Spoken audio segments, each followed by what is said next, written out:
শান্তি রক্ষার জন্য ভারতের প্রতিরক্ষা মন্ত্রী রাজনাথ সিং এর যুদ্ধের প্রস্তুতির কথায় উদ্বিগ্ন নয় বরং বিস্মিত ঢাকা।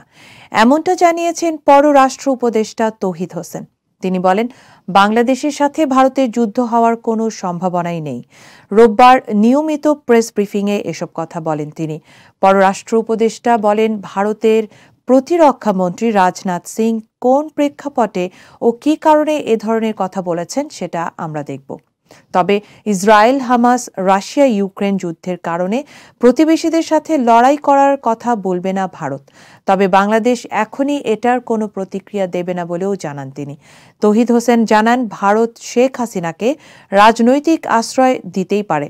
শেখ হাসিনাকে রাজনৈতিক আশ্রয় দিলে পরবর্তীতে আমরা জানতে চাইব। এ সময় রোহিঙ্গা প্রসঙ্গেও কথা বলেন তিনি। জানান, আর কোনো রোহিঙ্গাকে আশ্রয় দেয়া হবে না, তবে কিছু ঢুকে পড়ছে বড়সড় জায়গা, তাই সক্ষমতার কিছুটা ঘাটতি আছে। পুশব্যাক করা হচ্ছে বলেও জানান তিনি।